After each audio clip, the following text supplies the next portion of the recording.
Okay, everyone. Uh, well, this is gonna be an insufferable podcast for us. Hold on, wait, Matt. Hello. I don't know where Matt went. How about them Cowboys, baby? Woo! Oh my Oh god. boy, I'm so excited. How do you feel, Greg? How do you feel? How's your day? Okay, I feel well, first of great. all, um, I was with you. I mean, obviously, I'm not as excited about you. I don't really care. Happy for you, I guess, as a friend, you know, but yeah, I don't really care too much because I kind of predicted Ouch. this. Right? So the only thing I've been upset about so far is that I went 5-1 on predictions, and I believe you went 6-0 6-0. on predictions. Perfecto. Um, so you would have had a if you put a six-way parlay in Vegas, that would have been huge. Well, I wish Well, we I wouldn't have covered because the Dolphins covered the spread Well, you didn't. technically. We didn't have to all cover, but I think we picked. You went 6-0 on picking the winners. I went I five and did. one. That was the only thing I was upset about, honestly. Um, Besides the Miami loss. Anyway, I know you're really excited. I know you want to get into it. I'm gonna do my best, everyone. Uh, Fair warning right now. I will do my best to keep this man in check and make sure he doesn't completely run through an hour celebrating his Cowboys because it's only one playoff win, Matt. I know you're excited. Oh, we're gonna win the Super Bowl. Still got three more wins to go, right? So I'm just trying to temper your excitement a little bit. But Well, I gotta say, we won 4 playoff games now in the last 26 years. Let me have my okay, no, moment. Let me have my I'll moment. give you your moment. Okay, you know what, Matt? For now, the floor is yours. Um, let's just get it all out of the way first. So, how you feeling? What's the mood like? And yeah, just have at it. Oh, I mean, let's just take a step back. So the last game of the regular season, I was very down. And I think we talked about this on the podcast that I was a little worried that we were going into the playoffs. You know, we always want to go in with momentum, and especially when you're going up against Tom Brady, the one guy in sports you don't bet against, my favorite quarterback of all time. We know what that task, presented. And we weren't coming in playing our best ball. And lo and behold, how one week can change everything. If you watch this game, tell me not. You can't even deny this. We look like a Super Bowl team. We look like a team that can win it all. We had the offense today. We had the defense. And on the other aspect of the side of the ball in terms of special teams, but in the big picture, with your offense humming and you got a defense that just shuts people down like how they did with Tom Brady, hey, the sky is the absolute limit for this team. But you asked me this offline, so let's stick with these questions. So All you right, yeah. wanted me to Let's get into give the questions. to my questions, right? Yeah. So first, let's hear your MVP. Might be a little obvious, but I just want to hear it straight from you. The MVP in this game is Cooper Rush Oh because God. he pushed God, Dak you Prescott so you hard are in not being practice. serious right now. You are What? you're Cooper joking. Rush pushed Dak in practice so Oh no, hard that he had the game of his life. you are Dak Prescott had the game of his life so thanks to Cooper clearly Rush Dak in Prescott practice. is the MVP. Yes, on the field, but let's say off the field, Cooper Well, Rush. I'm the only thing that matters is on the field, Matt. In that case, you can just say, you know who's a real MVP? Dak's parents, because they gave birth to him. No, it's definitely Tad Prescott. But Yeah. okay, Cooper Rush, my unsung MVP, but obviously the MVP of the game itself is Dak Prescott. Give him his flowers. The dude played the game of his life. I will say that. That was incredible. That is a worthy $75 million performance with a blank check that he can have. Name the price. That's how much you earned today, Dak. You were outstanding. 25 of 33, 305 yards, 4 touchdown passes, and a rushing touchdown. The dude absolutely shredded Tampa Bay. And I don't know, maybe he just loves playing Tampa Bay on the road because they played him last year after the Bucs won the Super Bowl. And I gotta say that was probably his second best game as a Dallas Cowboy, even in a loss, because that was his game coming back from that devastating ankle injury. So something about Dak playing the Bucs in Tampa, he just turns into a Hall of Fame quarterback. But he was awesome. And the one thing I liked about Dak today that I didn't see or that I wasn't seeing in the previous weeks, obviously you can get into the turnovers. That's a little obvious, but I really liked the fact that he was very decisive with his reads. Everything was boom, quick out, or he knew exactly where he was going to go with the ball. He was looking off safeties to set up touchdown passes like the one to Schultz. He had a single high safety. He knew exactly what the coverage was. All he did was, look off the safety for 1 to 2 seconds, and then you have a wide open pass to Schultz. I mean, that's just textbook right there. So the decisive reads, and if it wasn't there, he was not hesitating to run. And I was getting those like withdrawals. I was like, man, this looks like Dak from college, Mississippi State Dak. Like he was just running around, read options. I saw the speed option in one play. He was balling. He was balling. And I got to give him my flowers because if he does not play like this, maybe we do win this game, but we don't put the NFL back on notice with this performance. This was incredible. Gotta say, A+ performance for me. So A Dak, you plus. A+ for Good for Dak you, Dak. Prescott today. Dak, I've been cheering on you all season. I just want that I out cheer there. on Dak too. He's my quarterback. I'm obviously gonna cheer for him, but when he doesn't play well, I need to be fair and unbiased like I am. Oh I'm a god. very objective Oh fan. god. So I just say what I see on the field. So he played well. I'm giving him the props, and it's well deserved. It's well deserved because this was the best game of his career. So All I don't want right. to hear any narrative of, Dak is not a clutch performer because he just put the GOAT into retirement, possibly. That is true. We Beat we him can get more down bad. we can get more on the GOAT his future later. But so we talked about the MVP. Uh I guess a flip question, least valuable player and LVP. We're adding this Yeah, new my award. I think we LVP, know. probably another obvious one. If you can check Twitter, you probably figure it out. But oh gosh, my kicker, Brett Maher, What Brett the Fret. happened, Brett? Like I honestly feel bad for him because he was money this year. He was money Maher. Dude was clutch when it counted, was drilling 60-yard kicks for us this year again. And I I don't know what happened. I really don't know what happened today. Maybe it was definitely a mental thing. He can kick. That's one thing, but 4 straight extra point misses to start off the game. And he missed one last week. So that's 5 PAT misses in 2 games. That's a concern for me looking ahead. So What do you when you're even one, do? you didn't I even don't kick a know. field goal. So really, your only job was to do the kickoffs, which I would really hope you can at least kick the ball in the field doing kickoffs. But your job is to make a PAT.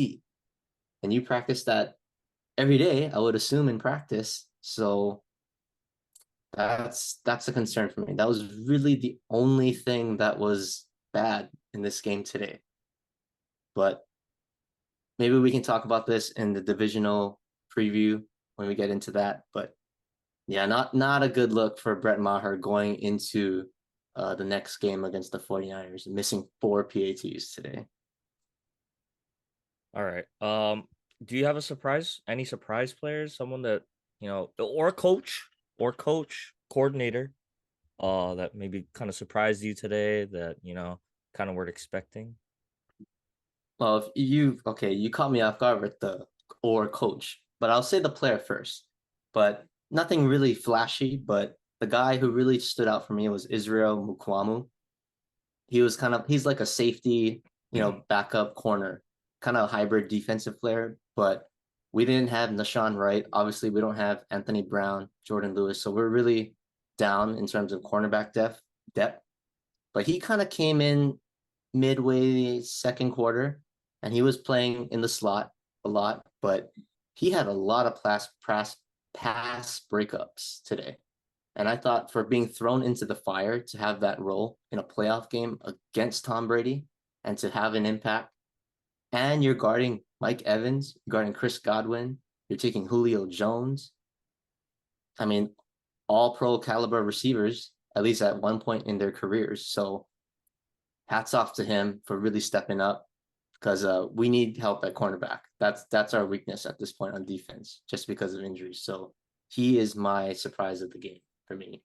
But now that you rephrased the question about the coach, I have to give props to Kellen Moore.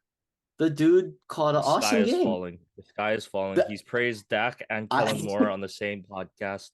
Can I just say, the world? I'm an objective fan here. Okay, I say what needs to be said. If you do not play well, I will say you don't play well. But when you play well, I will give you your flowers. And Kellen Moore today deserves it. You said Cooper Rush was the MVP. Stop it. Hey, he's the guy that works with Dak and passes it. I mean, come on, he deserves a little credit there. I said Dak was the MVP on the field today, but Cooper Rush has an impact in this game. I'm done with Cooper Rush. He did not play today. I don't want to hear Cooper I don't care if he didn't play. I don't want to hear he has an impact on winning. I don't want to hear his name mentioned again this podcast. All right, go back to Kellen Moore. Praise Kellen Moore. He deserves Praise Kellen Moore. Sure, no problem. Kellen Moore.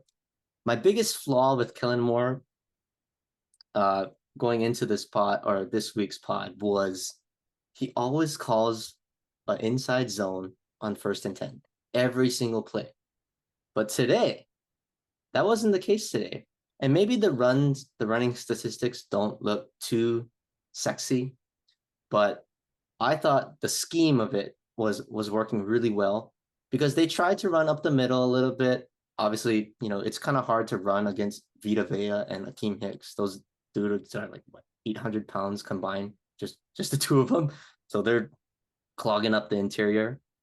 But we tried it with Zeke, tried a little bit of Pollard, but I saw a lot of sweeps out to the edge, a lot of toss plays to Pollard, getting the ball to Pollard in the flat. I mean, just a lot of things getting on the edge and utilizing Tony Pollard's speed.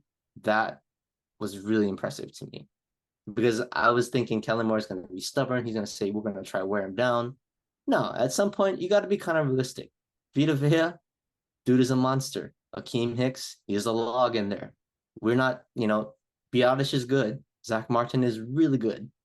But they just physically don't have the size to just continually try to wear them down. They're going to wear us down eventually. So let's play away from them, get the ball out in space. And they definitely did that with Tony Pollard today. Didn't really have the home run, 30, 40-yard run, but Kellen Moore put him in great position to get in space at least. And he was getting, consistent 4 to 5 yards a carry, which is what you want in a run game. So Kellen Moore got to the edge and he kept it balanced. And I think this is like a continuous stat with Dallas, but if they run it more than they pass, good things probably happen for the Cowboys. 35 runs to 33 passes, that is perfect. Perfect game management, perfect game flow. I was very impressed. And yeah, he put Dak in a great spot to succeed today. Everyone was getting touches. It wasn't just CD hogging the ball, on the receiving end. He had his plays. Dalton Schultz had his plays. T.Y. Hilton had a couple nice catches. Jake Ferguson, my favorite tight end on the team, had a big splash play. So it was really a team effort. So props to Kellen Moore, I will say. I'll give him an A+ as well, because that was well deserved. When you keep the game balanced, you keep Tampa Bay guessing, you don't know what's coming.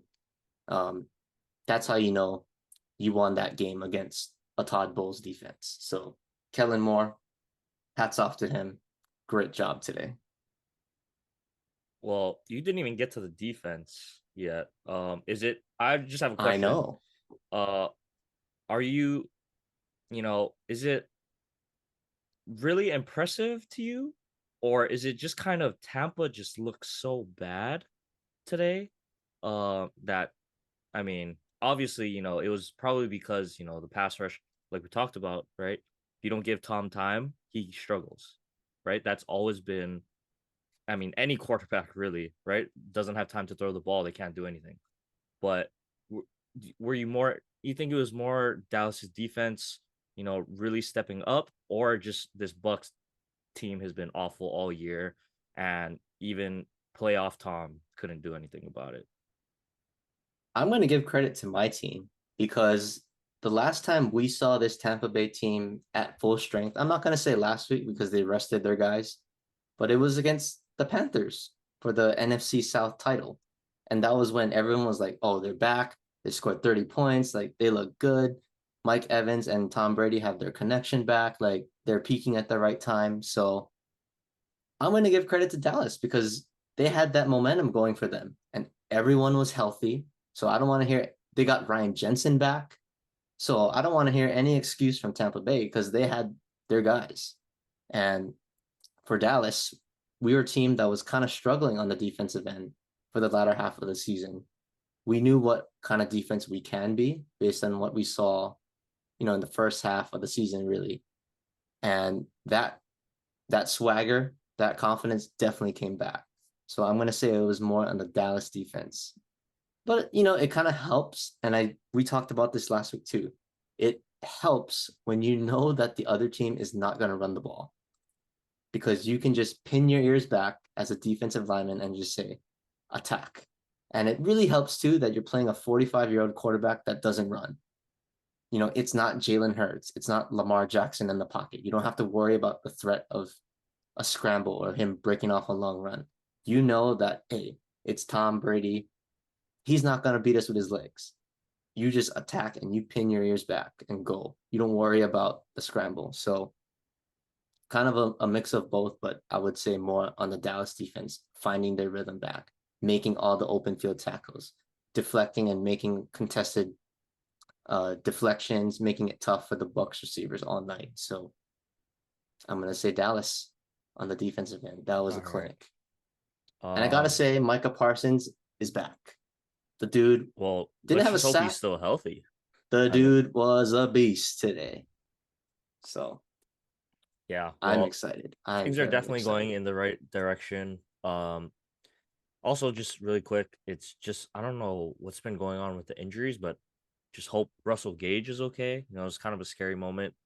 There for a minute, we were hearing. I wasn't sure if it was like more of his neck injury. Kind of sounded like it. At first it was a non-contact, and then he got hit. At the neck, but just hope he's okay. Speedy recovery. It's just unfortunate, in that situation. Obviously, the Bucs are still trying to compete till the end. Um, and I'm sure no player wanted to be taken out at that point, but just took a bad hit. Hopefully he's okay. I think he was a really key piece for them that stepped up a lot when like Godwin was out and stuff. But yeah, wishing him a speedy recovery. But yeah, I was impressed, Matt, with this Cowboys team. We'll get into it later when we you know discuss our preview for next week and get into a little bit of the rankings here. But you know what? I think. Do you have anything else to get out for now? Or are you good? Because we're going on 20 minutes of talking Cowboys. I think we're good. 20 Um, minutes, that's it? we- That's it? save it. Enjoy the That's it? victory. Oh, We're still gonna talk more Cowboys later on you're because right, they're because we're moving gonna be on. playing for another month. Because We're they're playing moving for on. another month. You're right. I'll, All right. I'll give it that one. I'll give you that one. Okay. Well, at least you had a happy outcome. Unfortunately, I guess it's my team this year, right? I've been cheering for the Dolphins all year. They played the Bills. You know, it was a closer game than what everyone expected, right? 34-31. It was a really gritty performance, I thought, by the Miami just team in general. But I think for me, the takeaways from this game, what really, I guess, sealed the win for Buffalo and the loss for Miami was just missed opportunities. Um, go back to the first quarter, right? Skyler hits Tyreek and Jalen Waddle, both catchable balls. Can't convert there. Big drops. So it's already hard, right? Skyler's a third string quarterback at heart, really, right? And he was thrust into his first ever playoff game, second game he's ever started, right? So it's pretty tough in those circumstances on the road in Buffalo, what Buffalo is playing for, and Buffalo came out and hit him hit him hard early. They came out swinging. It was like you blink, it's 14-0, right? But I thought the Miami defense really stepped up in this game, like kind of like what I said, right? Where have they been? And they showed up. I thought they played their tail off. Special teams. Cedric Wilson, former Cowboy, right? He had a That guy. huge punt return. I thought, really wished we could have used him more. I hope we don't let him go because I like him as a receiver as well. You know, uh I think if we can find more ways to try to get him the ball, I think that'll help for next season. But anyway, so going back to this game, right? I was just impressed by the Miami team. You're down 14-0 on the road, hostile environment. Buffalo has all the momentum. Um, but for them to, hang in there, bounce back when all the momentum is going against you, I just thought that was really impressive to me. I don't know what they were, if there's something they're playing for or what, but you know, I just really like the grit and I'm excited for this team going into next year. But yeah, the missed opportunities. I mean, early and we especially late, right? Everyone's talking about it. The kind of time management um by Mike McDaniel there at the end.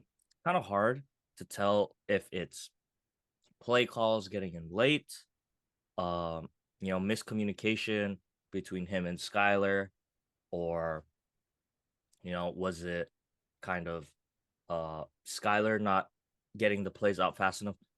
So I've been like kind of listening, right, to what McDaniel's been saying over the past 2 days, and really, it sounds like the whole offensive line was banged up, right? There's essentially playing with uh two or three guys that don't usually start for them, so getting the play calls out to them, for Skyler in that situation, right? He hadn't practiced with the first team all year, right? So now he's just thrust in, you know, I mean, obviously, we saw Baker do that, right? Just gets thrown in, doesn't even know the playbook, gets thrown in, can do it. But Baker's been in the league for a while, right? This is Skyler's first year. And, I thought he played, honestly, I guess, well enough to kind of win, or at least put them in a position to win. So I'm not going to blame this game on him, right? He had two bad picks, but, you know, it happens. As a rookie, hostile environment and your first playoff start ever. But I liked that he just didn't give up. But the missed opportunities I thought just killed it for this Miami team. Um, but if I'm the Bills, and we'll get into this a little bit later, I'd be a little concerned um with how close this game was. It should not have been this close, right?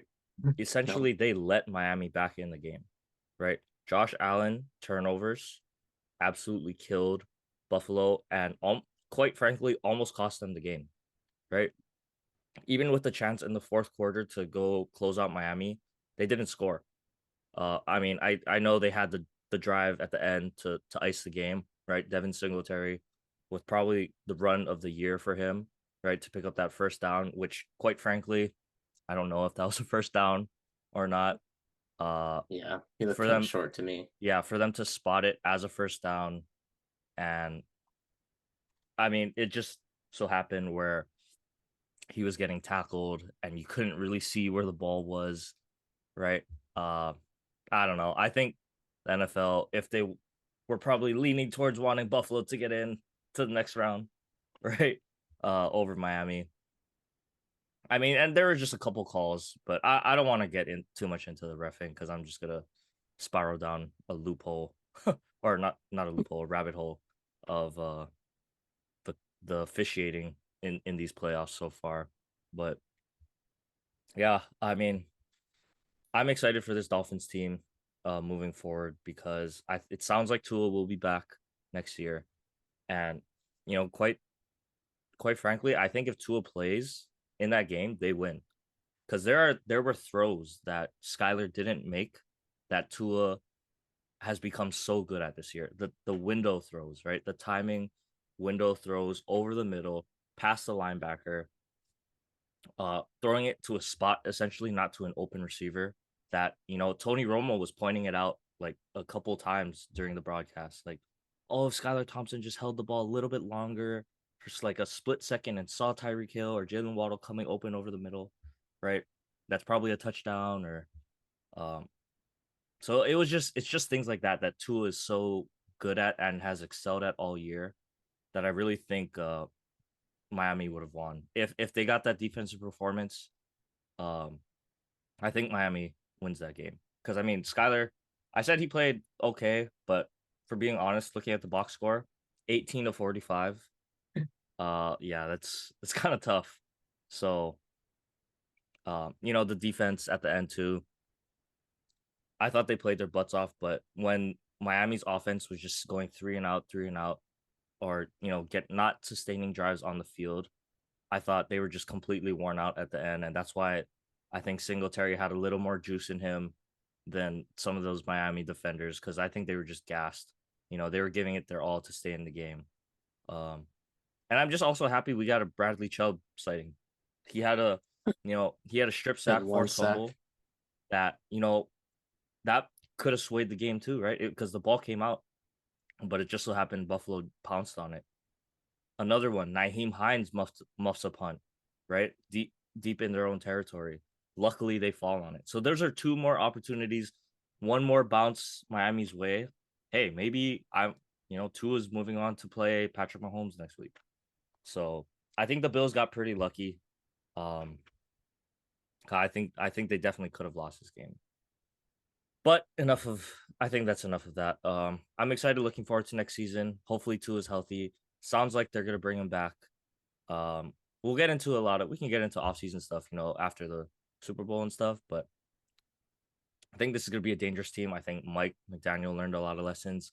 The team learned a lot of lessons, and this is kind of that they're not quite ready. They weren't quite ready yet as a team, to be a serious contender. But I think they're on the verge, and I'm really excited to see what they do next year. Um, but yeah, that's enough. I think that's enough about the Miami game. Let's just take up the rest of the time at in this segment. At least we'll run through each game, um, and then we'll discuss the next week's games in the second half. So, um, first game up on the list: Seahawks at the Niners. So, I mean, it's the Purdy, like you have here, the Purdy mania. That train is rolling. He is Mr. Relevant, probably the best Yes, he nickname. is. I think that's like the best nickname, right? For being the last pick in the draft. To have this offense like absolutely rolling right now. Debo, Kittle, McCaffrey, Ayuk, right? We didn't give him any love. Gotta give Brandon Ayuk some love. He's been, not only with his playmaking ability, but his blocking as well. I don't know. I just thought that was impressive. Um, and the defense is still gonna do their thing, but whew, you guys got your hands full next week, man. I don't know. We'll see. I will say they look the best out of these wild card teams, except for my team. But that's we can we'll let that slide. But Yeah. yeah, the 49ers, their defense made timely plays. Nick Bosa had that big fumble recovery Mm-hmm. when Seattle had a chance to take the lead. And then from there, it was just the 49ers didn't let them have it back at all. So that's what good teams do, right? When you have a chance as an underdog and you don't take advantage of that, The good teams are going to put you away. And boy, did the 49ers put them away. Purdy, that was when Purdy really started cooking. And then he got the ball to his playmakers. And Debo obviously had that big touchdown run or touchdown catch. So, Mm-hmm. yep, 49ers, man. The rematch is set. Yep. And I just gotta say, I'm happy for Gino. I thought he played really well this year. They're probably kind of similar to the Dolphins. They have some good pieces, but especially on defense, they have that young defense. If they can build around that secondary, get a little bit more of a pass rush, that team is gonna be really scary out west. So they had a good run. DK Metcalf showed up huge this game. Kind of surprised, but this is the DK I think we all expected, right? 10 for 136, 2 touchdowns. And he was just burning. Was it Charvarius Ward, I think? Traverse Ward. Yeah. So they got a lot to look forward to. I think they add a couple more pieces. They're a scary team up north, in the Pacific Northwest. So gotta tip my hat to Gino and Pete for a good season. All right. Might go overtime here, but I really want to get into Chargers versus Jags, so I'm gonna save that Oh, for the oh, start of you're our second segment. I am ready okay. to get into Okay. that one. So, um, I guess we can get to the other ones. So Giants Vikings, right? Jared's I team came called out on it. top. I called it. Called it. That was my one loss of the weekend. I mean, we can go, back and forth on this. It was a good game. But I guess the two things that really stood out to me was Daniel Jones, or was one first and foremost. Uh, Obviously impressive through the air, 300 yards, but the 78 yards rushing, whew, uh, that is going to be something that teams definitely are going to have to take notice moving forward.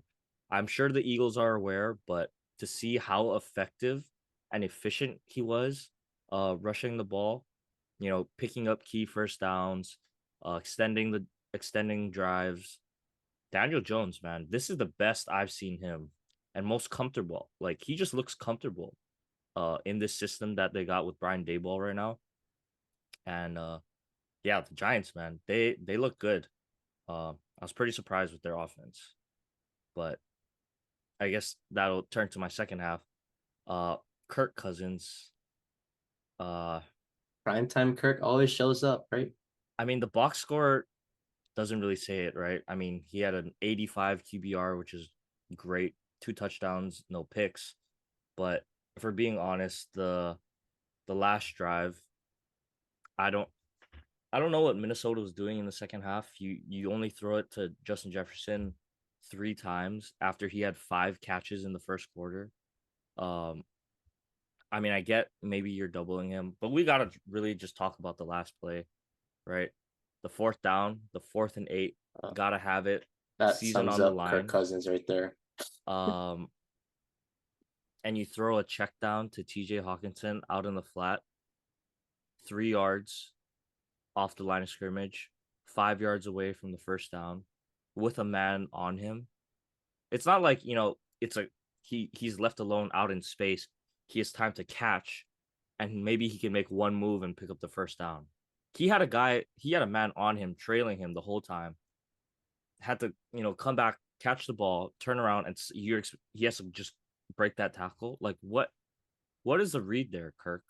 I mean, I get you have pressure, but if you're me, and I faulted Aaron Rodgers of doing this, right? He just chucks it up to his best guy in a crucial moment when he has someone else open. But you know what? That's Justin Jefferson, who has been the best receiver in the league this year. And you saw the one-handed catch he made against Buffalo, 4th and 18, gotta have it. Just just throw it up. I don't care if he's triple covered. And I mean that. If Even if Justin Jefferson was triple covered, I would still throw him the ball on 4th and 8. With the chat with my season on the line, just give your best player a chance to make a play. Um, And I gotta add on that too. So it's like 4th and 8, and you throw it short. Why are you gonna do that? That makes no sense. So another thing you can think of is, okay, yes, let's throw it to our best player, but we can also possibly draw a flag. And with the way the refs are calling these games, you got a pretty good chance. You could probably get a free PI for all you know. If you just throw it up, there's always a lot of grabbing and shoving. Like that's always kind of in the back pocket. At least for me, if I'm playing quarterback, it's like 4th and 8, I gotta have it. Where's CD Lamb? Or where's Justin Jefferson? Where's Jamar Chase? If they don't catch it, let's just maybe sell it for a flag or something. Mm-hmm. But that's kind of what I would think of as a quarterback, as a receiver. If I'm double team, maybe not gonna catch the ball, but at least make it interesting. Make the ref think that, hey, this guy's trying to grab me, he's tugging me. I couldn't get off my break because he was doing something, and you get a flag. So that's also something you can think of if you're trying to convert a 4th and long, especially to me. Yeah. Good point there, Matt. But man, what does Minnesota do now? So I mean, they had a great year, right? Um, in one score games, and that's the whole reason I told you, right, that I did pick them because all year they had been coming out on top, and it was set up again, right? The comeback, the Bills game. This was shaping up to be another one of those comeback. Maybe we get to see overtime rules for the first time in the playoffs.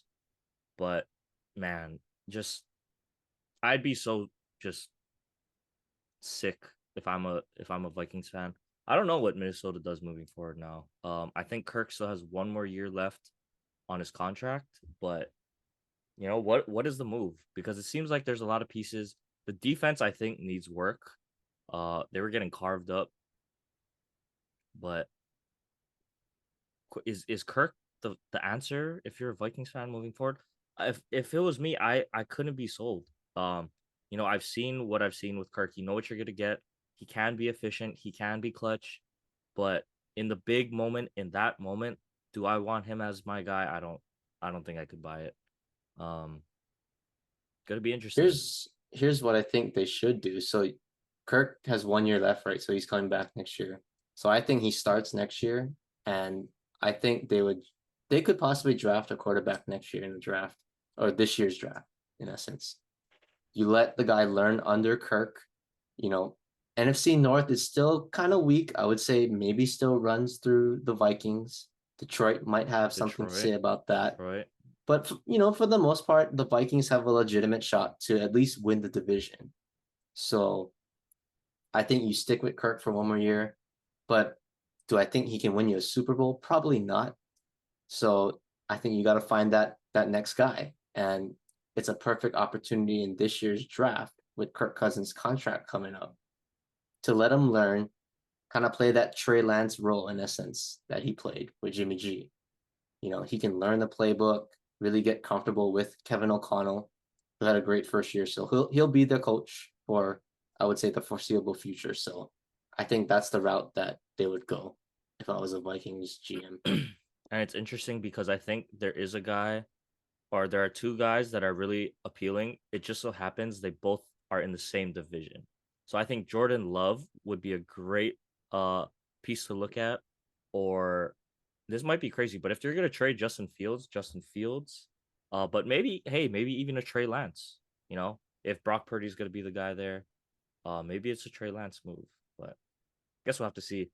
Still got a lot of football left to talk, everyone. Gonna take a quick break here, come back on the other side, and get right back into it. All right, let's keep the train rolling. I got my football juices flowing right now. So let's stay in this football flow state. Uh, Moving on to the next game. So I'm excited to talk about this one because obviously being a Tua fan, right? And I have nothing against Justin Herbert. I think he's a great dude.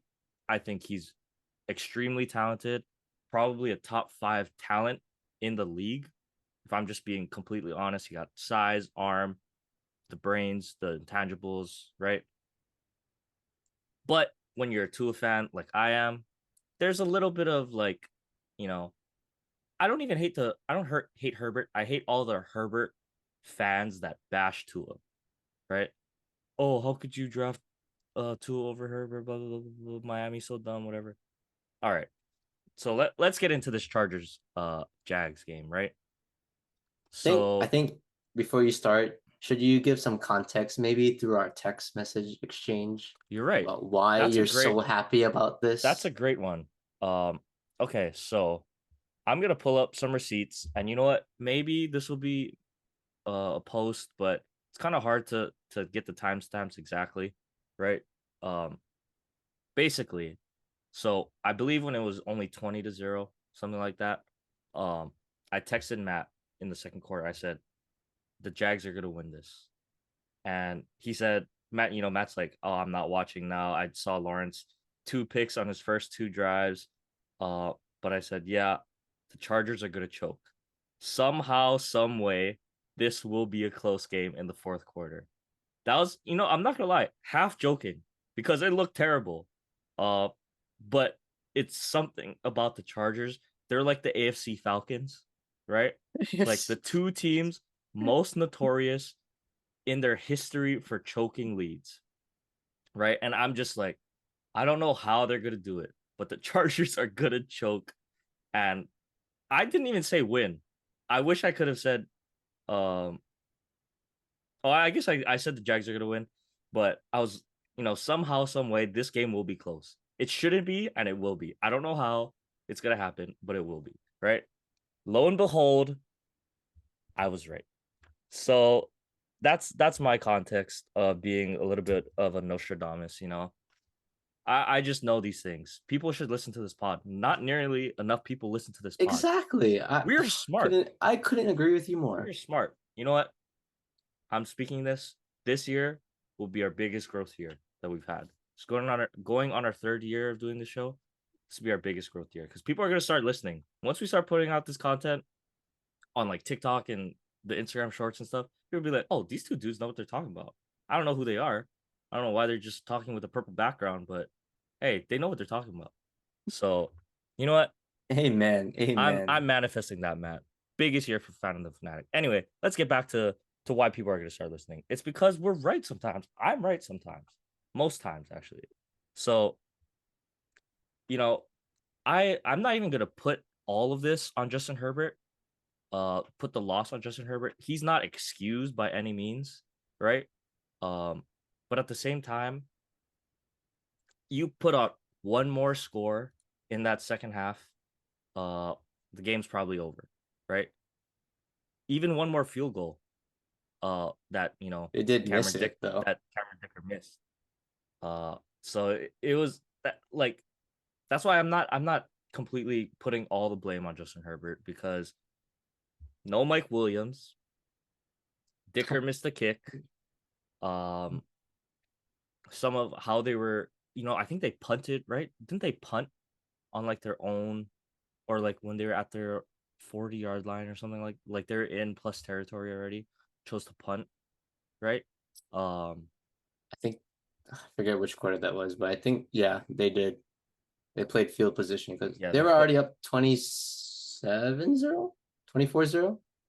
yeah, so they were it was 27-7. Oh, Uh 27-7. yeah, 27-7. It was the first drive of the second half, right? And it was 4th and 10 at the Jacksonville 38, and they chose to punt, right? The Brandon Staley. This is where, if you couldn't tell where I'm leading with all this stuff, it's going to Brandon Staley, right? So I don't know if he's gonna have a job next year as a head coach for the Chargers. Me personally, I think he's gone. I think this has Sean Payton probably written all over it if he wants a job. I guess we'll kind of have to see how this goes.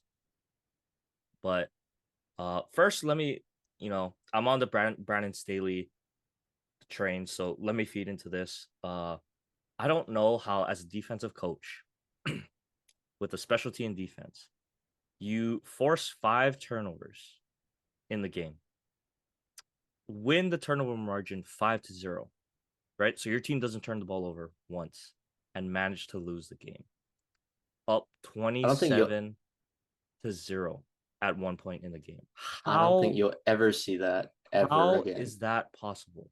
Um and the Jags, credit to them. I will get to them in a little bit, but as a defensive minded coach with, I know you're banged up and all that stuff, but 5 turnovers, Matt. And you got lucky because one of them should have been PI, but it wasn't called. And I thought really the refs were doing their best as well most of the game to help the Chargers win. Like that play, for example, probably should I thought should have been illegal touching, holding, something, because he had his hands all over the was it Zay Jones, I think? Um should have been, think you so. know, should have been a flag, wasn't. Ended up in a pick. So it's like I don't what is it about? Is it the Chargers? Is it Brandon Staley? Are they cursed? What, Matt? I don't know. I'm out of answers. Because Oh, it's I got it funny. for you. It's I funny, got it but for you. I I don't get it. It's Brandon Staley. That's not even a question to me.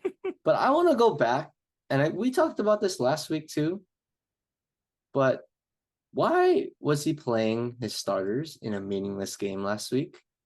Because there was really only it's a you can only lose something to me in that situation. And lo and behold, Mike Williams gets hurt. He's out for the season because of you playing in a meaningless game, wanting to play all your starters, which makes absolutely no sense. And let me ask you, do you think if they had Mike Williams, they would have won this game? I would say probably, yeah, they would. Probably third 1 point game. I think Mike Williams makes up 2 points. Yeah. Uh, just inexcusable to me because I don't even know how he has a job still because I would have fired him as soon as that game was over. See, that's the other thing. The fact that he hasn't been fired yet, does that tell you maybe they're sticking with him? Well, I heard some reports that they are, they said that they're going to stick with Staley. And I think it's because maybe Herbert has some say into it, kind of wants Staley. I heard there's going to be changes to the staff, but not at head coach, Wow. which to me is the Chargers are going to charge her at some point, and that's what they're doing. But I, I just don't get it. The Mike Williams thing to me is the thing that should cost him his job. And I really don't want to say like, oh, he should be fired. He's probably I think he's a good coach, maybe a good coordinator. But man, to make that decision to play your starters to me in a meaningless game and you get Mike Williams out for the season because of that, just is that deserves you to get fired, to be honest. No excuse for that. Yeah, I'm on the same boat. I don't know how he still has a job. I don't know how he's gonna have still have a job. But anyway, enough bashing on the Chargers. Um, let's talk about Jacksonville for that team, right?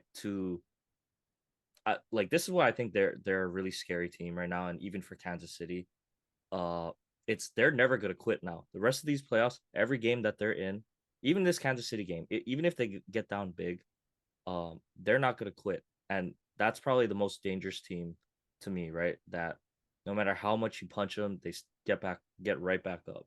I mean, 27-0. For the defense, I thought the defense played exceptional, given the hand that they were dealt in that first half. 5 turnovers throughout the game, and I mean, only 30 points, right? Like only 5 turnovers, 5-0 margin. Ridiculous. So hats off to the Jacksonville Jags defense, not only for their play, but for their mentality. And it's hard to not just jump all over the offense. Like, come on, we need you to, step up, blah, blah, blah. We're doing our job. What's going on? For them to still, continue to play hard every single play, uh, with your season on the line, down 27. I just got to tip my cap to them, first of all. So Jags defense first. Second, obviously Trevor Lawrence, for him to have the mental toughness, right, to bounce back from adversity like that, just ridiculous to me. 4 picks in the first half. I mean, they weren't all his fault, but he you could tell he was starting to press. He was pressing in that first half. I don't know who said what to him in the locker room, but he came out and that offense was firing on all cylinders. You saw how dangerous they can be with Christian Kirk, who stepped up, Zay Jones, uh, Evan Ingram had a hell of a game. ETN, that offense when they're I clicking like like that, ETN. when they are clicking like that, they're tough to stop because ETN is so fast, like on the sides. He was just beating the Chargers to the edge consistently. So I really like what I saw from that offense. But probably for me, number one, most credit, Doug Peterson, right? It has to be. For him Yep, to, I display his agree. ability, it was on full display as a coach with the X's and O's, right? The creative play calling, the fourth down run that he called with ETN to get the first down and put them in field goal range to win the game. I mean, we've always known he's capable of that, right? We all know the Philly special. Um, Not only that, but to talk to Trevor Lawrence, tell him, hey, it's not over. We just got to take it one play at a time, and not just tell him, but to really get guys to believe in that. Uh, I just got to tip my cap to him. I thought that was an expert um coaching display, and why we both picked the Chargers to win, right? Coaching, that was the X factor at the end of the day. Um, so I gotta just tip my cap to Doug Peterson. But yeah, Matt, really impressive stuff. Really impressive. Okay. Do you have anything else to say on that? Or are you good? No, I just had to get that comment out about Brandon Staley because I can't. But I'm still blown away. Like I could go on and on about this topic, but I'm good. I'm good. I'll Okay. try to keep my composure. Okay. Last game of the day, or last game I want to talk about, Ravens Bengals.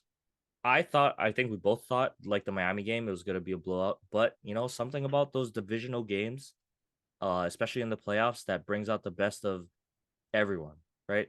Thought Tyler Huntley played well enough, minus the sneak. Uh, can't like if you're gonna do run that sneak, you got to be able to get it right. When you're gonna reach like that. I thought Um, he reached so early. Like he was like on the 2 yard line and he was reaching. Like it was like he didn't even reach over the pylon. Like if you're gonna do that, at least reach from the 1 yard line or like the half-yard line. Don't mhm. try to do it from the 2 yard line. That's way too far. Yeah, you gotta power your way through. If Yeah, anything, for sure. Absolutely. and so I guess we'll talk about Baltimore first. No Lamar, right? I don't know. They probably maybe they win that game with Lamar. It's probably still close. I would probably still give it to Cincinnati in the end, just by a little bit. But I mean, that Ravens defense I thought played pretty well. They only let up 17 points to that high powered Bengals team, right? I don't know. I I was impressed by Baltimore. I didn't really watch the game, but for them to keep it that close, right? J.K. Dobbins played well. Mark Andrews had a good game, but they don't really have receivers that they trust. That it seems like anyway. So for them to even make it a game, I mean, I'm looking here. Yeah, Mark Andrews leading receiver with 73 yards. Um, yeah, Yikes. That's it's not gonna work it's with that's just not gonna Mark work. It, Andrews. it's it's just not. Um, but hey, I tip my cap to the Ravens. I think, well, like I said at the beginning of the season, I think they messed up not signing Lamar, and who knows what it's gonna cost them if Lamar stays or goes. But it'll be an interesting offseason for them for sure. Um, then going on to the Cincinnati side, I don't know how impressed I am. You know, uh, their offense only put up 17 points. Maybe it's just because it was a division opponent that knows them really well and plays them tough. But I expected a blowout. You just blew out this team, right? Last week, and what changed? You went back to not running the ball. Zach Taylor, uh, Joe Mixon, 11 for 39. How many times do we have to say to get Joe Mixon involved in this offense? I don't know. It's like I'm losing my voice just talking about nonsense at this point with with that. Um, Obviously Jamar Chase is a stud, right? Joe Burrow's a stud, but I think if they have any chance at you know going forward and beating Buffalo, it needs to be a balanced attack because I think Buffalo's defense is better than the Ravens. You're gonna have to balance it out because if those pass rushers can just gear up and go after Joe, your offensive line is still not very good. So They're decimated too yeah, with and they're injuries. also banged up. Um, it's gonna be tough for them going forward if they're not gonna commit to the run. So we can get into that, but yeah, I just wanted to touch on that for the Bengals. So let's get into the divisional round now. A little bit of a preview, maybe a little prediction. How much time we got? Oh yeah, we got time to do this. So first one, we'll stick with the AFC since we just talked about it. So Bills Bengals, Matt. This is gonna be. I mean, quite frankly, these next 4 games, all I think are gonna be super exciting, really fun games to watch. All 8 teams left, surprisingly, like even the Giants have an offense that's clicking right now. Um, all have pretty good, defenses at this point. Some better than others, obviously, but I think it's going to be a really fun divisional round. Um, but Bills Bengals, let's get into it. Who do you like in this one? Ooh, this is a tough one because both teams were not impressive, Mm-hmm. but we both know what both teams are capable of. And I'm gonna stick with the fact that I think the Bengals in the AFC are still the most complete team. Maybe not the best at one position, but they're the most complete team. And with Buffalo and everything kind of going on, they lost Von Miller. To me, that was kind of the Achilles heel that kind of opened the wound for them. So I'm going to pick the Bengals on the road in a close game. I think I trust Joe Burrow to take care of the ball more than I do Josh Allen. I think that's what it's going to come down to. Who has less turnovers between the two quarterbacks? And I trust Joe Burrow more than I do Josh Allen right now. Plain and simple. So I got the Okay. Bengals on the road. Um, well, okay, well, it'll get interesting here because I'm gonna take the Bills. It's close, right? Like you just said, both teams not too impressive in their wild card wins. Um, the only reason I'm taking the Bills is I think their defense is a little bit better right now, and the Bengals offensive line is, like you said, decimated. And if those boys can cover, just cover Jamar Chase, T. Higgins, just for 1 second longer than they normally could, I think that pass rush is going to get home. And I know Joe Burrow can move, but he at what last year he was the most sacked quarterback in the league, right? Um, I think it's going to be a long day if the Buffalo pass rush, even without Von Miller, can get home. And probably the tipping point is I think DeMar Hamlin may be in the building because it sounds like he could have been for the Miami game, but if he's there, just the emotions of that game, it's going to mean so much to that city. The fans are going to be going absolutely insane, right? So it's a little bit. I think the defense of Buffalo, excuse me, a little bit better, and it's a home emotional home game. I think it's going to be for Buffalo. So I'm giving them the slight edge. I'm thinking it's going to be a close shootout. I'll give it like 30-28, something like that. Um, so I'm sticking with that. I'll go Buffalo. Um, this one's going to be pretty interesting. So Jags Chiefs. Hmm.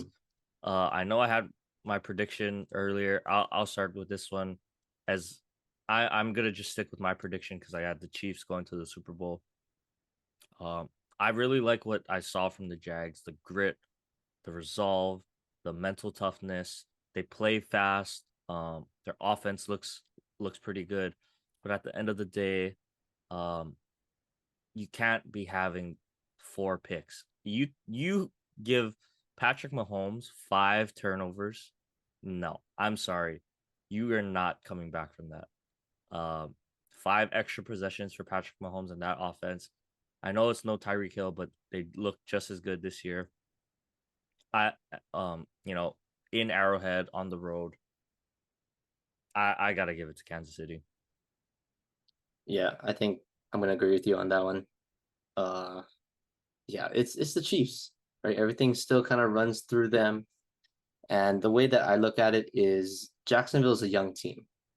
And kind of piggybacking off what you said, the turnovers at the end of the day, Trevor Lawrence threw 4 picks. Mhm. So if you play a whole body of work, we all kind of look at it, wow, he played so bad in the first half, played so good in the second half.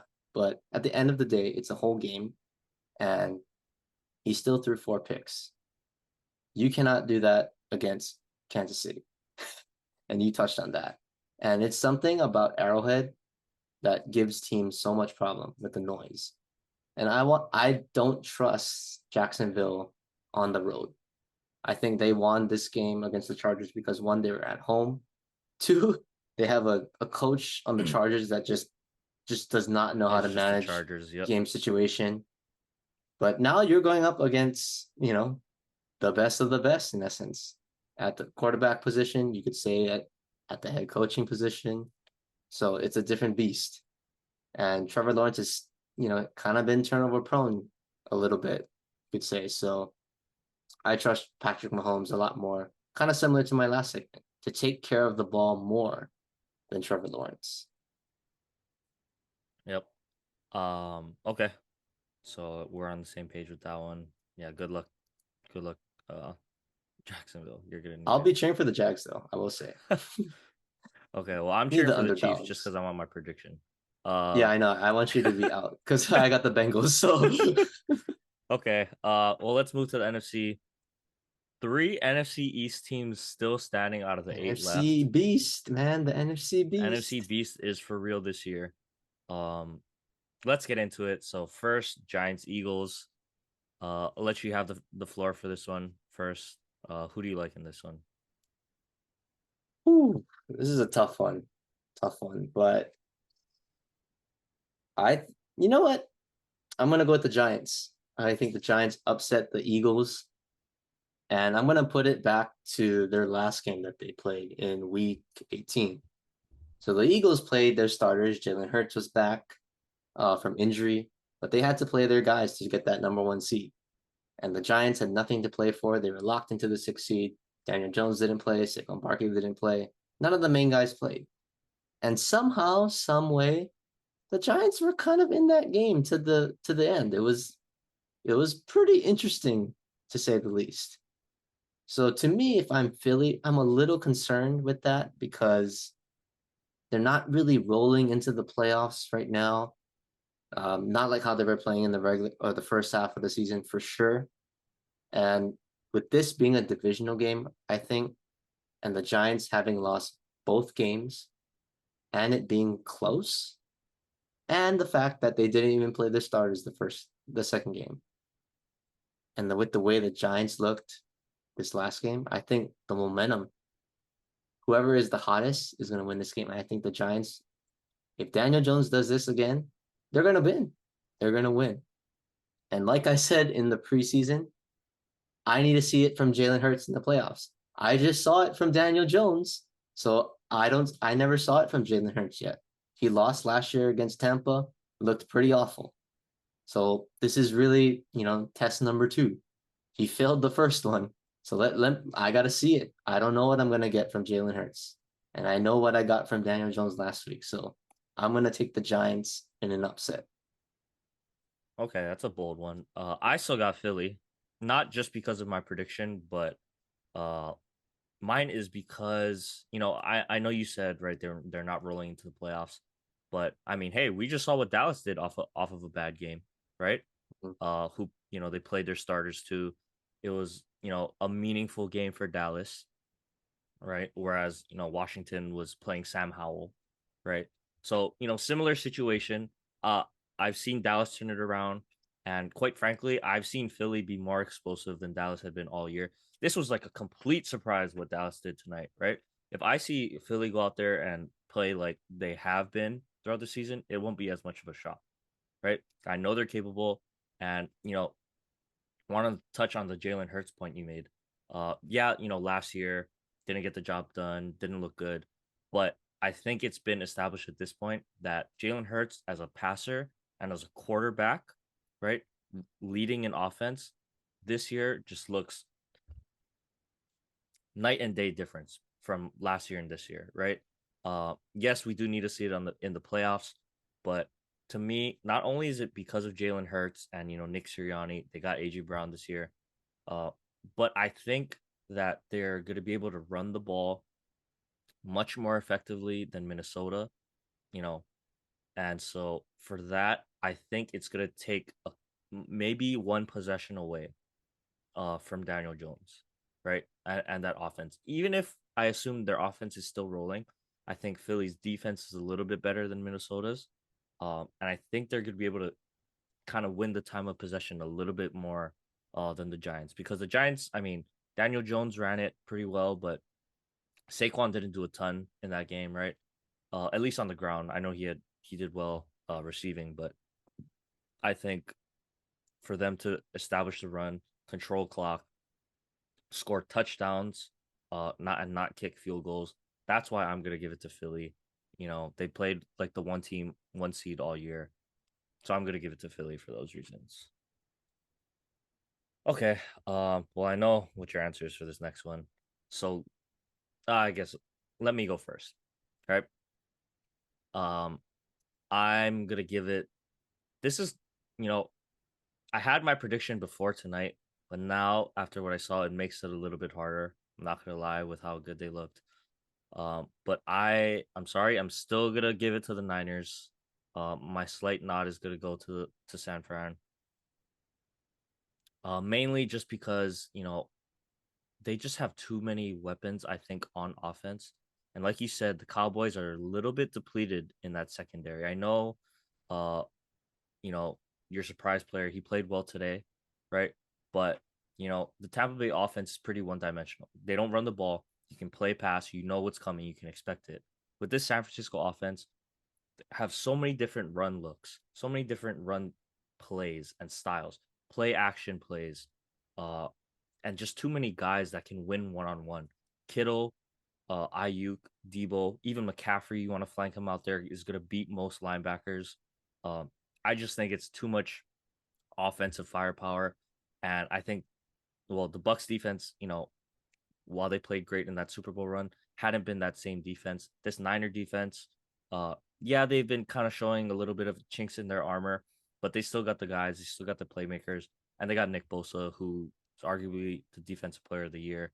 I think is going to be able to get after Dak a little bit more, because that offensive line played their butt off for Dallas today. Dak had all the time in the world. I don't think he's going to have that much time going into San Fran. So those are my reasons. I'm gonna have to give the slight nod to the Niners in that one. All right. So, what do you think my answer is going to be? Huh, I wonder. Just Well, I will say, uh, let me shout out both of these teams because I think going into this next round, these are the two best teams that had the best performance in the first week. I think you got to give me that one, yeah, right? definitely. Okay. So, two teams playing hot right now, but I got the Dallas Cowboys. And why is obviously the real question. So, let's start with last year. Played them in the playoffs last year. We lost. Everybody knows the story. And I'm holding on to the fact that because we lost and the way that we lost, we couldn't stop the run. Um, they were pretty much doing whatever they wanted offensively outside of Jimmy G turning the ball over. So I feel like when you're the team that loses and you play another team again, you always have that advantage of making the adjustment. And I'm going to think Dan Quinn is a smart enough DC to make that adjustment because he knows exactly what Kyle Shanahan wants to do. And it maybe works both ways because obviously Kyle Shanahan was the OC under Dan Quinn in Atlanta. So they know each other pretty well. So I'm going to hang my hat that Dan Quinn is going to make the adjustments necessary to figure out how to better stop the run because this is not like Tampa. They're not going to throw it 60 times a game. It's going to be balanced, if not 60-40 in terms of the running game. So we got to get a run defense going, excuse me. But the main reason why I'm going to pick my Cowboys, let's keep it simple. I trust Dak Prescott more than Brock Purdy. Brock Purdy is still a rookie. And let's see what he looks like if the game is, close or if he needs to make a drive late in the game. Can he do it? Because all the close game, and I think it was just the that Raiders game that was a close game. He didn't really have to do anything to me. because that overtime was set up by the defense. And I will say the defense is playing out of their mind. They're still probably the best defense on paper. But if Dak Prescott plays the way that he plays tonight, we're winning the Super Bowl. I don't care what anybody tells me. We're winning the Super Bowl if Dak Prescott plays like this. That's hard to argue. Yeah. Hard to argue. I mean, 5 because total our TDs. I got my defensive swagger back. Michael Parsons looks ready. Maybe it's just he was taking it easy for the last 6 weeks. Yeah, Nick Bosa, you can have your Defensive Player of the Year award, but I'm just saving my energy for these last 4 weeks. But like you said, the 49ers front might be the best in the league. And I honestly trust my line now. Even with Jason Peters getting hurt today, I trust my line to hold up, meaning the tackles. I trust Tyler Smith, who's probably going to play left tackle again, and Tyron Smith, who's going to play right tackle. And I don't care where Bosa goes. Both of them are quality, good quality tackles. So it's going to be tough for him. So I'm going to hang my hat on that. But I trust number 4 to take us home. I'm going to keep it simple with the way that he played today. Yeah, I mean, these 4 games are going to be so good. I'm definitely watching every single game. I mean, I can't remember when I was this excited for every single playoff game because it always feels like one team is a little bit favored, but man, some of these are going to be with how these teams are playing at least. In the way that they won, I don't know, man. It's gonna be real interesting. Okay, so just to clarify, I got the Bills, Chiefs, Giants, and the Niners, and then you got Bengals, Chiefs, Giants, Cowboys. Okay, so it's gonna be interesting. Yeah. Okay. Well, we got one more segment, football related, that I want to do. Running out of time in this spot, so we'll get to a break early here, so that we can really get in depth. I think this is gonna be an interesting one. We're gonna talk quarterbacks. So everyone stick around, and we'll be right back. Okay, so I know we're talking a lot of football, but I mean, come on, it's the playoffs, right? One of the best sports times of the year for American sports fans. So let's get into it. Last football segment, we're gonna do a little ranking. So we got 8 teams left, which means we got 8 quarterbacks left. All playing, pretty well. I would say we got to see 6 of them. All 6 got the wins for their team. So me and Matt went ahead and ranked our 8 quarterbacks. Now, the caveat here is there's no specific ranking system that we had to follow. It's just kind of our personal reasons, and I'm sure after we both explain ours, we will get into the reasons that we personally have chosen.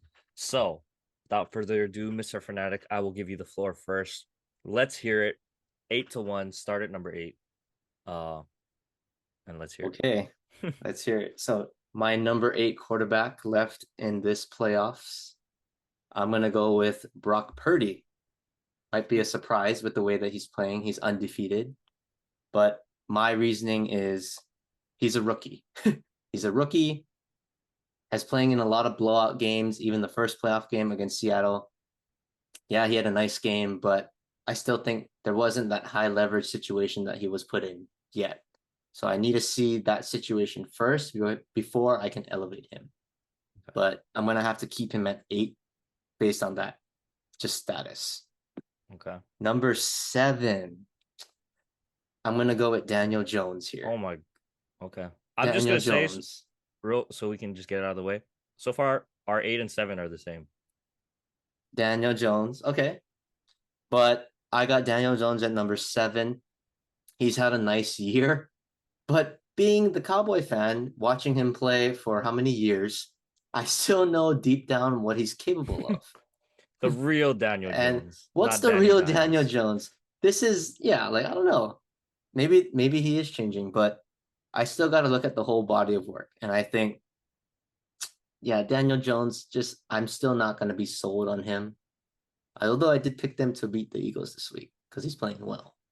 But overall, I got to say he's still number 7 on this list for me. Number 6. This is going to be interesting to me, but I'm going to pick Trevor Lawrence at number 6. Okay. I just think he's got the talent, but the turnovers are a thing that bothers me to me. And in the playoffs, first game throws 4 picks.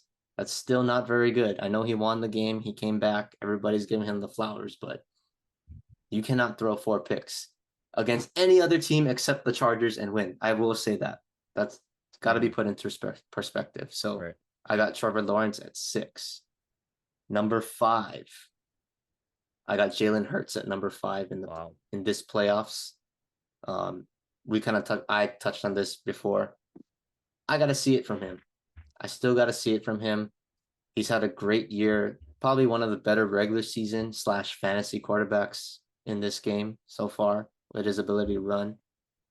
But this is the playoffs. You're ranking the playoff quarterbacks. I need to see from Jalen Hurts some kind of delivery in the postseason because he's still 0-1 in the postseason. So I don't know what I'm going to get from him. But I'm giving him the benefit of the doubt over these other guys because of the season that he's had and the growth that he's had as a passer. So I got him at number 5. So I think that's where we're going to stop. We're going to do a first half. So I'll turn it to you now. All right. And I'll see what your list is and I'll All bash right. you. So It's so bad. pretty similar. Mine's is gonna shock you, I think. Okay. You're just gonna have to hear me out. Okay, so like I said, 8 and 7, the same. Um, I mean, similar to you, Brock Purdy. I know he's been playing exceptionally well, especially for a rookie, but he hasn't had to have gut check time, right? Yeah. That all the greats have to sometimes overcome seemingly impossible situations, right? We've seen a lot of the elite quarterbacks do it, time and after time again, but we really haven't seen Brock Purdy have to play late in a game, you know, without the lead.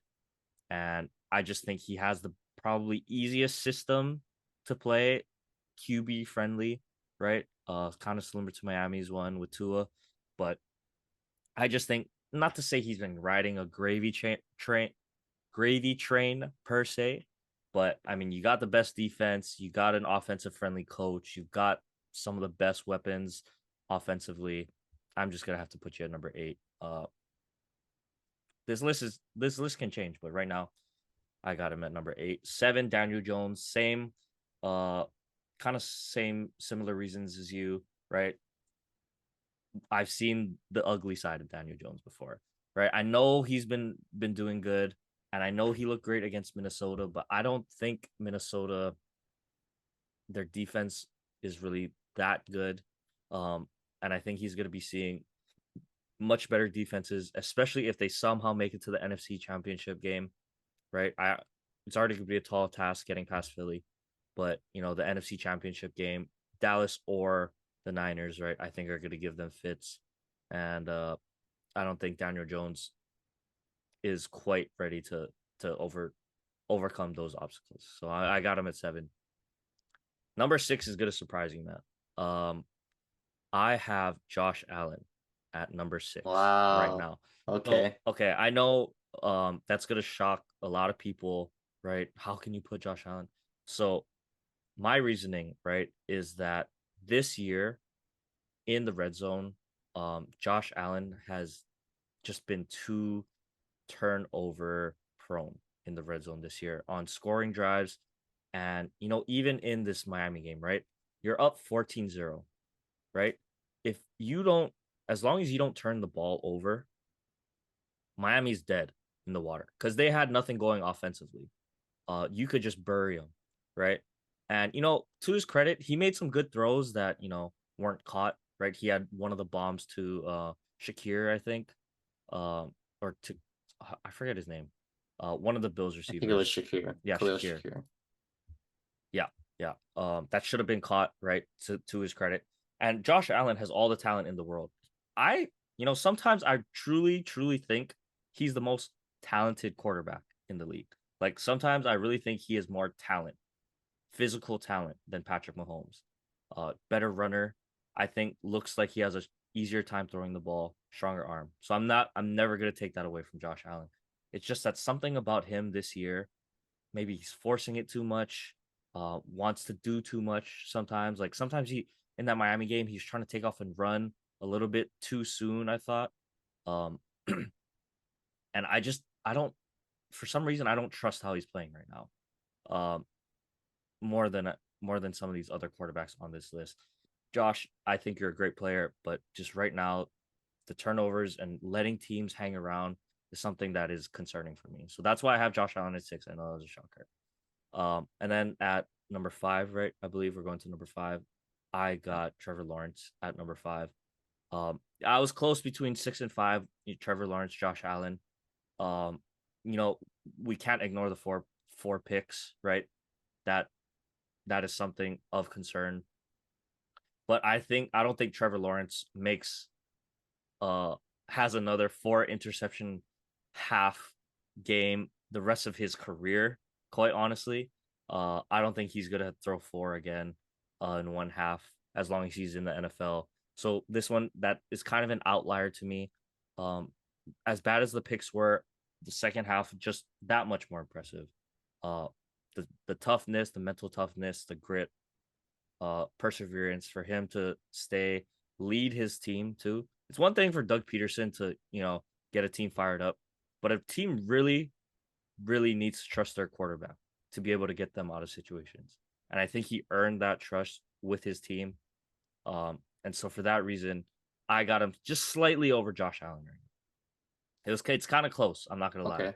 But uh, you could probably switch those two, but I was just that impressed with his second half uh intangibles, you know, coming back uh in that situation, down 27. I mean, yes, it's the Chargers. I joke, but that's not an easy thing to do, right? So that's why I got the Jags.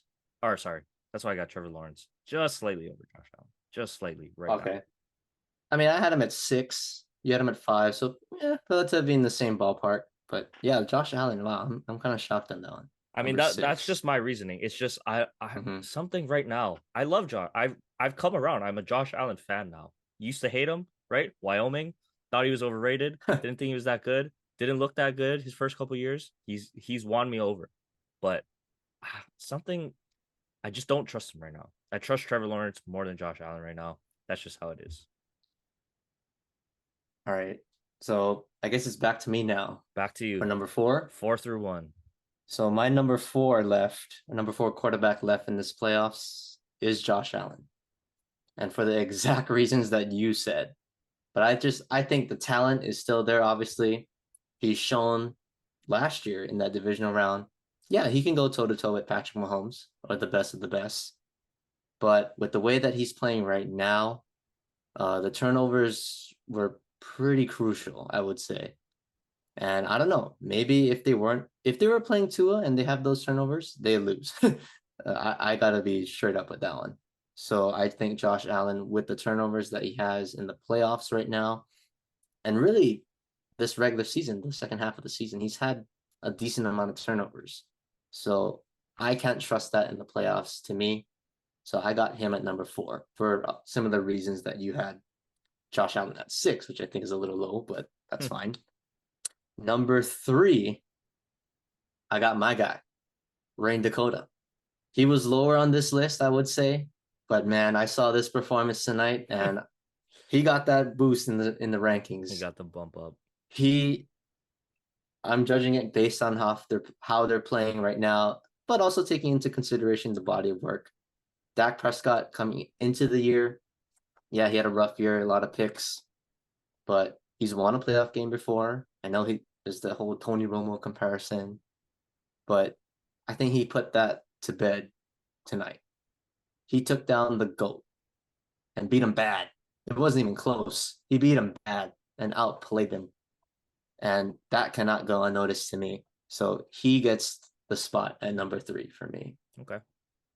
So number 2, I got Joe Shiesty. I got Joe Burrow at number 2.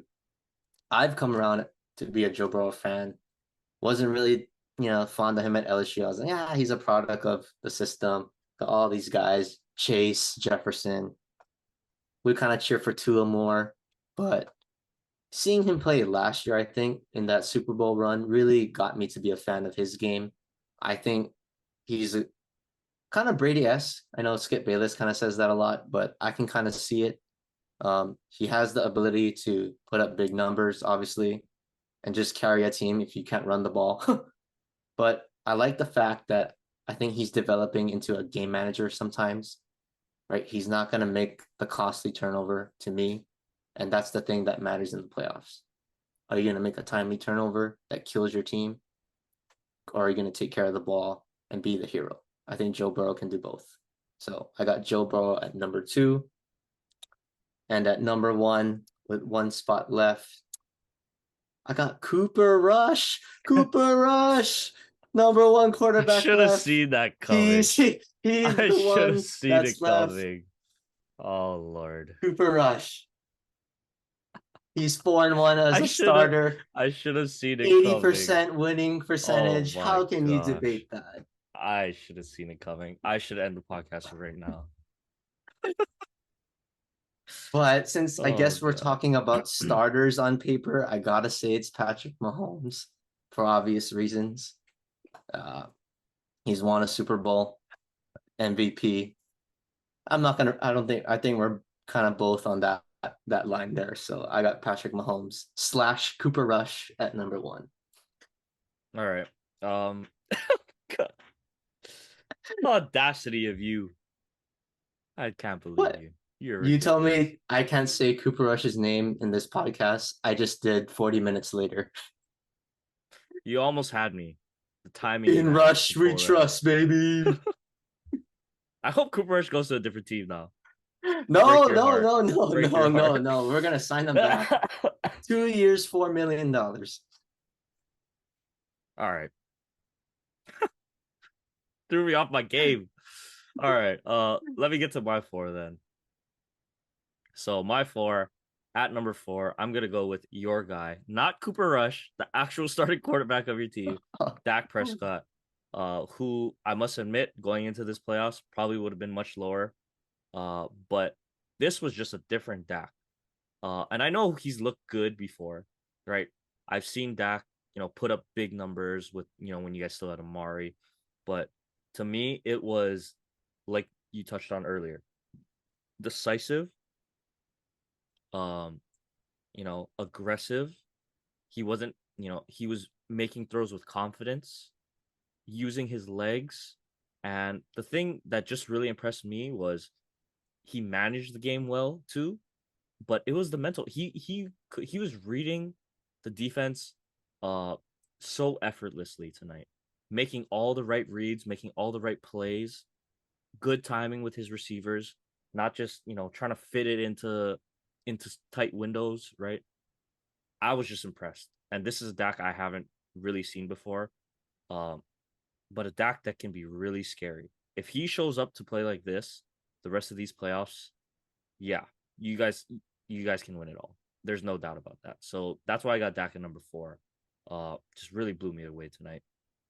Number 3. So I'm gonna go with Joe Shiesty at number 3. Uh, I know that might be a little bit of a shock to you. You can figure out probably who's the last 2 left, right? But I got Joe Shiesty number 3. The reason I don't have him at 2 is, you know, this the past game, I guess, against Baltimore, right? Really had a chance, I thought, to step up and kind of ice the game, but they needed that fumble recovery to win the game. Uh, and he's put up good numbers this year. But there have been some moments when they kind of get not bailed out by their defense, but their defense has stepped up big for them this year. It's not all Joe Burrow this year, right? It's not a I put the whole team on my back this year and right, I'll take you to the Super Bowl. I thought their defense has been much more essential to them being a complete team this year, but he does have that swagger clutch gene. Probably, who I would trust to go get me a game winning drive. Probably one of the top 3 guys that I would trust. So that's why I got Joe Burrow at number 3. Um, he's still impressive to me, right? but I still think not quite that same swag that he had last year on that Super Bowl run. He's still icy, right? He's still Joe Burrow. He's still Joe Shiesty, but I got him at number 3 right now. So number 2, I'm gonna go with Jalen Hurts. Uh, this one I know kind of a shocker to you, especially I've been talking about, clutchness and I've seen it before, all this stuff, right? But the reason I am so high on Jalen Hurts this year is I think now he is the hardest quarterback besides Patrick Mahomes to game plan for. Um, so that's why I have him at number 2, right? It's how he can use his legs in that offense. Just completely opens up a whole nother facet that, I mean, he's the best runner out of these quarterbacks, and just the leap that he made this year as a passer really impressed me. And they got AJ Brown now, Devontae Smith. That offense is can beat you in many different ways. I know we haven't really seen it uh before with him, but I think it's too overwhelming of an offense when they're clicking that I don't the rushing really takes it over the top to me, that they can control clock. As long as he doesn't turn the ball over, I think they can beat pretty much any team in the league. That's why I got him in number 2, just over Joe Burrow. These two again, I was kind of going back and forth, 2 or 3.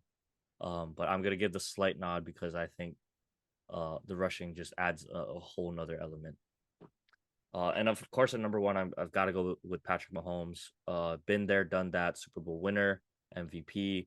Uh, just checks all the boxes. Obviously, he's a leader. His team trusts him. The creativity that he has, right? Not just a social media quarterback, I guess you could say. Um, but he, clutch. What else can you say? Best quarterback in the league. I think that's pretty much put to bed, at least for now. So I got Patrick Mahomes number 1. So that's my list. Where's Cooper Rush? Cooper Rush didn't make the list. Yeah, because I followed the rules and I said it's starting quarterbacks. So yeah, Oh, Cooper I Rush. I interpret it as quarterbacks. There wasn't a thing. Brock Purdy isn't a starting quarterback. All right. Anyway, we're moving on. That was a good list. Okay, so my list: Purdy, Jones, Allen, Lawrence, Dak, Burrow, Hurts, Mahomes. You got Purdy, Jones, um, Hurts, Hurts. Oh no, Lawrence. Lawrence Oh, Lawrence Hurts. Hurts. Yeah, Sorry. Um, Allen, Allen, Prescott, Prescott. Burrow, Oh, Burrow, Mahomes Mahomes. slash Yeah, Rush. yeah, Mahomes yeah, slash yeah, yeah, yeah, Rush. yeah, yeah, yeah, yeah. Okay, okay, that was a pretty good list. Both had a few surprises in there. Let's wrap the football. It's gonna be a fun weekend. Gonna have a lot to talk about again next weekend, but let's just round it out. Hawaii basketball. Matt, to you first. Yep. So Hawaii basketball had a game today, but 2-game weekend set on this holiday weekend. First game they matched up against Long Beach State, always a tough opponent for UH. Um, and they got out with a tough win, 79-70. I think we saw a lot of good things from UH. Noel Coleman, it was nice to see him kind of get back on track in this game. 25 points. That's kind of the Coleman that we want to see, and we know that we can get consistently. So it was good to see him. Samuta Avea had a nice game uh, in the stats, but I think Samuta was a little deceiving because a lot of his shots that he made were really contested. So he was feeling the jumper, but still want to see Samuta be a little more aggressive. Javon maybe didn't have the high shooting percentage game, but again, I will say he played pretty well. Was making free throws late at the end of the game and was making critical plays. Obviously down the stretch, so McClanahan played pretty well. But the guy who still continues to disappoint me, Kamaka Hepa, guy who just baffles me sometimes. He's the best shooter on the team, but I still think when you're 6'11" and you have the best frame on the team, you got to be able to finish inside. And he was 1 for 7 from three, wasn't really on his game, but still 4 for 15 from the field is a little concerning. Because that means a lot of his shots that he was missing was inside, and you got to be physical. I don't care if you're a big, you got to be able to be physical in the paint, and he's got to work on that. We need him to be physical in the paint, and it's not like he was rebounding. 14 rebounds to me is a deceiving one to me. So still need to see more from him. But we were missing Justice Jackson in this game for an injury. But we didn't really have a lot of bench points in this game at all, which is really concerning. So I don't know. I thought UH's strength going into the year was the depth, but I don't know. We're kind of seeing that they're really starter heavy. And I'm afraid that if, knock on wood, somebody gets hurt, we might be screwed because we're just not as deep as we thought we were. But being top heavy, we're still amongst the best of the best in the Big West to me. So to beat a good Long Beach State team, that always gives us trouble is huge. So great win on Saturday, and then today they played CSUN. They're 3-15 coming into this game, or 3-14. So really, they were kind of expected to win, but actually a pretty disappointing game from UH. Maybe it was kind of a hangover game. Long Beach obviously the better team, so you beat them. You kind of take your foot off the gas. 58-51 the final. Not the greatest box score to me. Again, very top heavy. We had one bench point by Beyond Riley, a free throw. So we're still missing Justice Jackson. Smart of them to hold him out. I think he'll be back for the road trip, which we're going to need him for. But yeah, I'm not going to really get too much into this game just because it was CSUN, and they're probably the worst team in the conference right now. So we did what we had to do at the end of the day. But looking ahead, this road trip that's coming up this week is really tough because they go on the road to UC Irvine and UC Riverside, both two teams that are at the top of the standings. So I think it's going to be a good test for us this week. If we split, I would be happy with that, just to be realistic. Obviously, I want them to win both, but I think if we can get a split on this road trip, we'll be just fine. We'll be just fine. So I'll take what are we, 5-1? I think we're 5-1 to start conference play. I don't think people should complain too much about that. I would be very pleased with that start. So it's on to the next road trip, and this is probably their toughest road trip of the season. So it'll be very interesting to see how they respond coming off a 2-game home win stand. All right. Yep. Go Bows. Hopefully they stay hot. Go Bows. All right, Matt. It's been a long pod. I don't need to talk about anything else. Dodgers is whatever. Sports fact of the day.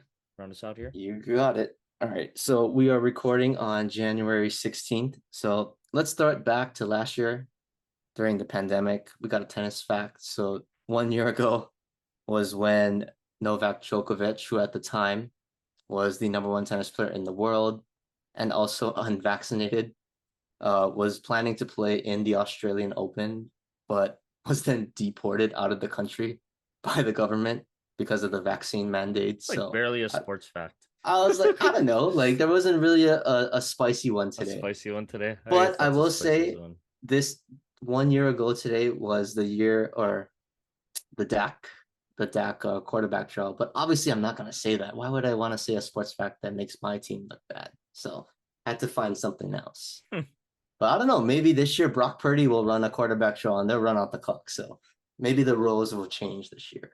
Okay. All right. Sounds good, Matt. Yeah. Thanks everyone for sticking it out. We'll be back to talk more playoff football. I mean, it's just so fun to talk about all this stuff. Really good games. Hopefully it's another exciting weekend of football. Hopefully Matt is still happy. But yeah, thanks everyone for listening, and I'll catch you guys later.